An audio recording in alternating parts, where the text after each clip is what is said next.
My friend, starting with the complete offensive turnaround against Baltimore, the reality is this: nothing about what happened in that game was accidental. The Steelers walked into the week knowing the Ravens were going to load up the box, daring Aaron Rodgers to beat them deep, betting he couldn't do it anymore, betting he was too old, too inconsistent, too limited behind a banged-up offensive line. And for a month, that criticism had been fair. Pittsburgh hadn't connected on a single pass of 20-plus yards in 4 straight games. Defenses stopped respecting the vertical game, safeties started creeping down, linebackers sat on every intermediate route, and suddenly the run game collapsed because defenses didn't even bother to honor the threat behind them. But Baltimore decided to take that disrespect to another level. Single high safety, press looks, full commitment to shutting down Najee Harris and Jaylen Warren, and forcing Rodgers to prove he could still punish a defense that challenged him to take the top off. And then Rodgers didn't just answer, he embarrassed the entire defensive plan. 4 deep attempts, 4 completions, 152 yards, 3 of them to DK Metcalf, the other to Calvin Austin, and each one shifting the entire geometry of the field. Suddenly the Ravens were on their heels, the safeties widened, the linebackers hesitated, and those subtle openings that had been missing for weeks finally returned. Even a simple 12-yard catch by Darnell Washington only existed because Baltimore could no longer ignore the deep routes behind him. Washington wasn't schemed open by accident. He was open because the Ravens had been burned enough to respect every vertical stem, and that single moment turned a hopeless 2-ND and 17 into a manageable 3-RD and 2. Same thing with the Kenneth Gainwell catch and run on 3rd down. Spacing comes from fear, and Baltimore was suddenly terrified the Steelers might go over their heads again. And here's where the real story shifts. Pittsburgh didn't become a fireworks offense overnight. They didn't dominate every snap or turn into some unstoppable machine. In fact, outside of those splash plays, they generated almost nothing. 190 yards on 5 plays, only 128 on every other snap combined. And yet those 5 plays alone carried them to 27 points. This offense may not be elite, it may not be complete, but explosive plays are the great equalizer, and for the first time in a month, the Steelers had them again. The question now, the one every fan is rightfully asking, is whether this revival is sustainable or whether it was a one-week mirage caused by a defense that dared Pittsburgh to throw deep and paid the price. Rodgers hasn't forgotten how to launch the ball downfield. That much was obvious. What remains uncertain is whether future opponents will give him those chances. Baltimore sold out to stop the run. Buffalo did the same the week before and succeeded. Defenses have decided that forcing Rodgers to win is the lesser of 2 evils. And if this is the version of Rodgers they get in response, calm, confident, decisive, then suddenly Pittsburgh's offense becomes a very different puzzle to solve. But sustainability doesn't just depend on Rodgers. It depends on the offensive line, and that's where the concerns begin. Without Broderick Jones, the run blocking took a clear step backward. The drop-off from Jones to Pete was already significant, and the drop from Jones to Dylan Cook is even larger. Add the loss of Darnell Washington mid-game, one of the best edge blockers this team has, and suddenly it isn't surprising that the Ravens were able to clamp down on the ground game. For the first time all season, pass protection may actually be better than run blocking, and no one expected to be saying that in Week 14. That shift makes the return of Washington, and potentially the late-season return of Jones, absolutely critical, because Pittsburgh cannot become one-dimensional again. They cannot rely solely on splash plays every week, and they cannot let defenses dictate the terms the way Buffalo did. The encouraging part is this: we've seen different parts of this team wake up throughout the year. The pass defense turned a corner. The run defense found life. The passing offense finally broke through. There's no reason to believe the run game can't be the next to rise, especially once Washington clears concussion protocol and Jones' timeline becomes clearer. And with the short passing efficiency already ranking among the best in the league before the Baltimore game, the formula is sitting there waiting to be completed. If the Steelers can combine short efficiency, revive deep threat ability, and even a respectable run game, this offense becomes something entirely different, balanced, unpredictable, and dangerous. But that brings us back to the real question for Steelers Nation, the one that everything hinges on moving forward. After watching Rodgers rediscover the deep ball and seeing how dramatically it opened up the rest of the offense, do you believe this version of the Steelers' offense is here to stay, or was this just a one-week spark waiting to fade? Picking up exactly where we left off, the truth is that everything the Steelers want to become on offense depends on whether they can build on what happened in Baltimore instead of letting it fade back into the inconsistency that defined the last month. And if there was one place where that shift felt the most dramatic, it wasn't just Aaron Rodgers' deep ball revival, it was the sudden and undeniable emergence of players who, for weeks, had been pieces waiting to matter. James Pierre and Brandon Eccles weren't supposed to be the headline stories of this season. They were backups, depth pieces behind veterans brought in to stabilize the cornerback room. But when injuries forced them onto the field, they didn't just survive, they changed the game. Pierre's interception wasn't flashy, it wasn't a diving highlight or an acrobatic pick, but it was exactly what a veteran, patient defensive back does: read, react, and take the gift Lamar Jackson offered while collapsing under pressure for the first time all afternoon. You could practically feel the entire momentum of the game shift when he secured that ball. And speaking of pressure, the pass rush didn't dominate the box score, but it dominated the game. It's easy to overlook pressure when it doesn't result in sacks, but against Lamar Jackson, sometimes the most important stat is the one that doesn't show up. Alex Highsmith and TJ Watt didn't just rush, they disciplined themselves, containing Jackson, hemming him in, forcing him into throws he didn't want to make. It's rare to see a pass rush play with that level of restraint while still affecting the quarterback, and that discipline is exactly why Baltimore's final drive felt like it had no chance from the moment it began. Then you look at DK Metcalf, and for the first time in weeks, you saw him play like a true WR1 in every sense: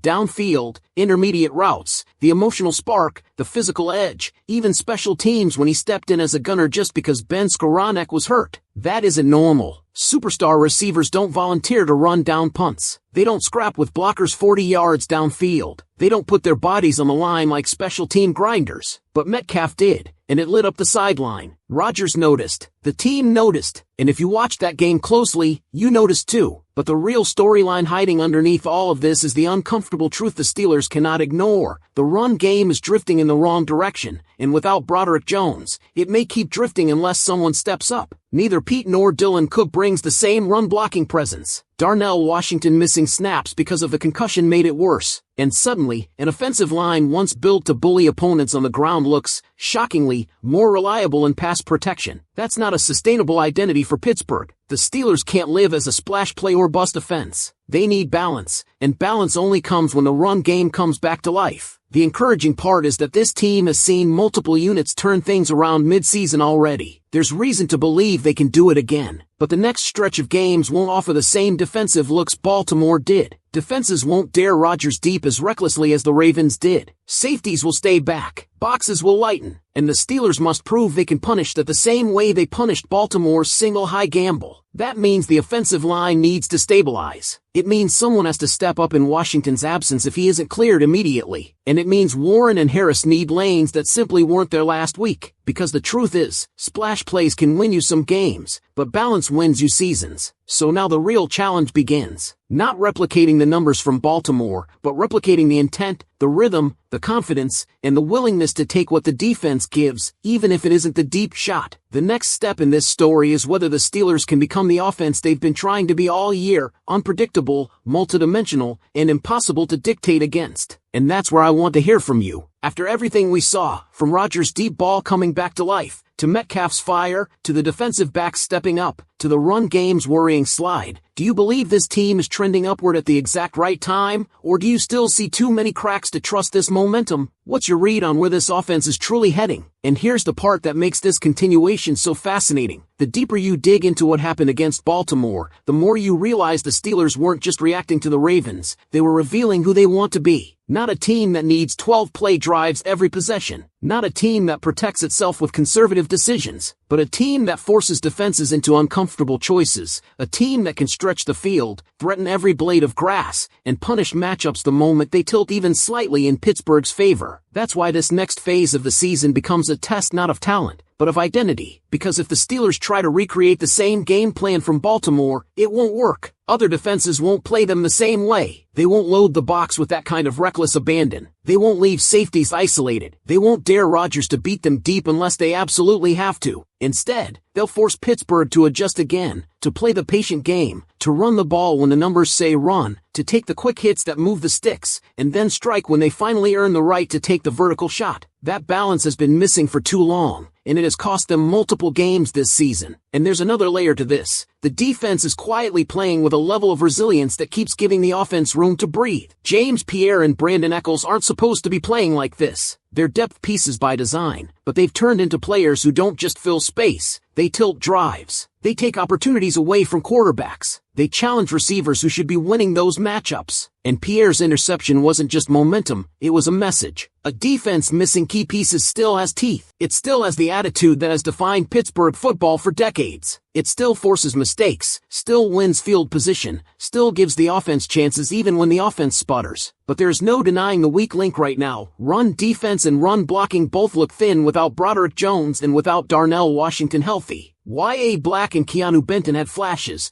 but they were also moved off the ball far too easily. Atomo played more snaps than the Steelers ever intended, and while he battled, effort alone can't make up for technique and raw power at the line of scrimmage. When Benton went down early and returned, clearly gutting through pain, you could feel the vulnerability in the center of the defense. And yet, even with those issues, the defense held strong when it mattered most. Even with Lamar Jackson trying to pull one more miracle out of his pocket, the Steelers forced him into throws he didn't want to make, closed off escape lanes, and suffocated the final drive. That's the difference between a defense that bends and one that breaks. Pittsburgh's bent, but it didn't break. Now the weight shifts back onto the offense, and onto Aaron Rodgers in particular. What we saw in Baltimore wasn't just improved mechanics or stronger arm confidence, it was decisiveness. No hesitation, no second guessing. When he saw single high, the ball was gone. When he saw leverage, he attacked it. When he saw the edge on that rushing touchdown, he didn't think twice. That kind of conviction spreads through a huddle. And if that version of Rodgers shows up weekly, the Steelers suddenly become a team that forces opponents to defend every inch of the field, not because of scheme, but because of trust. Trust in Rodgers to make the throw. Trust in DK Metcalf to win the matchup. Trust in Calvin Austin to take advantage of spacing. Trust in the offensive line to protect long enough for a shot to develop. Trust in the running backs to make the most of whatever lanes present themselves. The big question now, the one looming over everything, is whether this team has the consistency to match the potential we just saw. Consistency has been the issue all season. Explosive plays appeared, then vanished. The run game surged, then disappeared. The offensive line looked cohesive one week and overwhelmed the next. Even the secondary has swung wildly depending on who's healthy and who isn't. All of it converges right now. All of it matters. This stretch will define whether that win over Baltimore becomes the turning point of the season or just a single bright moment in a year full of unfinished steps. But if you're watching closely, if you're paying attention to the way this team talks, the way they respond, the way they play through injury, through mistakes, through adversity, you can feel something shifting. You can feel the identity forming, piece by piece. Rodgers rediscovering the deep ball, Metcalf asserting himself, Pierre surprising the league, Highsmith and what controlling Lamar without overcommitting, the special teams flipping the field, every part of the team contributing something critical. It leads to the final question for Steelers Nation, the one that always brings out the truest read on where this fan base stands. Do you think the offense, the defense, and the coaching staff can finally align at the same time and turn this from an inconsistent team into a dangerous one? Or was Baltimore just a standalone moment in a season still searching for stability? Picking up exactly where the story left off, there's something undeniable about the way the Steelers carried themselves after that Ravens game. It wasn't relief. It wasn't surprise. It was a kind of quiet certainty, like a team that finally saw the version of itself it had been trying, and failing, to unlock all season. And what stood out most wasn't just the explosive plays or the turnovers or the improved pass protection. It was the shift in mentality. For the first time in weeks, this offense played with purpose instead of caution. They weren't waiting for something to go wrong. They weren't calling plays as if afraid of the result. They weren't running routes with hesitation or catching the ball like a mistake was coming next. Every part of the offense operated with a level of conviction they simply hadn't shown consistently. That confidence was contagious. DK Metcalf played like a receiver who knew he couldn't be guarded one-on-one. Calvin Austin ran with the urgency of someone who understood his speed could be a weapon again. Even a routine 12-yard completion to Darnell Washington felt like a statement, because it showed they were finally using every level of the field the way a functioning offense should. But now comes the part where the Steelers must prove something far more difficult, that they can handle success. Not collapse after a spark. Not revert to the conservative shell that has plagued them. Not fall back into predictable patterns because they're afraid to risk what worked. The Ravens game took the pressure off, but it also put new pressure on. Now the entire league has fresh tape of Rodgers hitting deep shots. Safeties will start the next several games deeper, not shallower. Defensive coordinators who spent the last month laughing at Pittsburgh's vertical threats now have to spend hours respecting them. That changes everything. A deeper safety means more room for the run game. A wider safety means more space for Metcalf on slants. A hesitant linebacker means increased windows for the tight ends. But But here's the truth, if Pittsburgh doesn't capitalize on those adjustments, then everything accomplished against Baltimore fades into nothing, and that puts a spotlight directly on the offensive line. When this unit blocks with cohesion, Rodgers has time to work the field, and the backs can find lanes before the defense collapses on them. But when Broderick Jones is missing, when Darnell Washington isn't setting the edge, and when lesser experienced players like Dylan Cook are thrust into elevated roles, the margin for error shrinks dramatically. That's why the returns of Jones and Washington matter so much, not just because they're talented, but because they restore the structure of what this offense is supposed to be. With Washington anchoring the run game and Jones overpowering defenders at the point of attack, Pittsburgh gains an identity that has been missing for weeks. Without them, they're forced to adapt, and adaptation has been hit or miss. On the defensive side, the most encouraging part isn't just the emergence of depth players, it's the poise. Brandon Echols and James Pierre didn't play scared. They didn't play like backups trying to survive. They played like starters. They played like they belonged. And the Steelers need that energy because they're facing teams that can stretch the field, exploit mismatches, and punish hesitation. What Pierre and Echols bring is simple but vital: confidence. When a corner plays with confidence, the pass rush gets there faster. When the pass rush gets there faster, quarterbacks make mistakes. And when quarterbacks make mistakes, the entire tone of a game changes. But even with all of that working in their favor, the run defense remains the most fragile component. Teams are going to look at Pittsburgh's tape and come to one conclusion: test the middle, test the depth behind Benton, test whether the Steelers can handle power runs without reinforcements. And until that weakness is patched, either through health or through adaptation, every game will begin with a simple equation: can the Steelers stop the run long enough for the offense to take control? It sounds dramatic, but that is the truth of this stretch. If the defense can hold the line early, Pittsburgh has a real chance to dictate terms. If they can't, Rodgers is forced to chase games. And this offense, even with its newfound explosiveness, is not built to chase. Which brings us back to Aaron Rodgers, because everything ultimately flows through him. What he showed against Baltimore wasn't just a strong arm or deep ball accuracy. It was intelligence. It was manipulation. It was control. He saw the Ravens loading the box, trusting their corners, attacking the run with reckless confidence, and instead of hesitating, instead of settling, he punished them. That is the version of Rodgers the Steelers need down the stretch, not the one who checks down too early or holds the ball too long, but the one who treats every defensive overcommitment as an invitation to take their soul. This team doesn't need vintage Rodgers. It doesn't need MVP Rodgers. It needs the version we saw in Baltimore, the quarterback who plays with clarity, confidence, and command. And now the question becomes whether the Steelers can take that identity, this sharper, tougher, more aggressive identity, and carry it into the weeks ahead. Because if they do, they're not just a team that can hang around the playoff race. They become a team nobody wants to play. A team that forces defenses to defend every inch. A team that can steal a game in one play. A team that can punch back when punched first.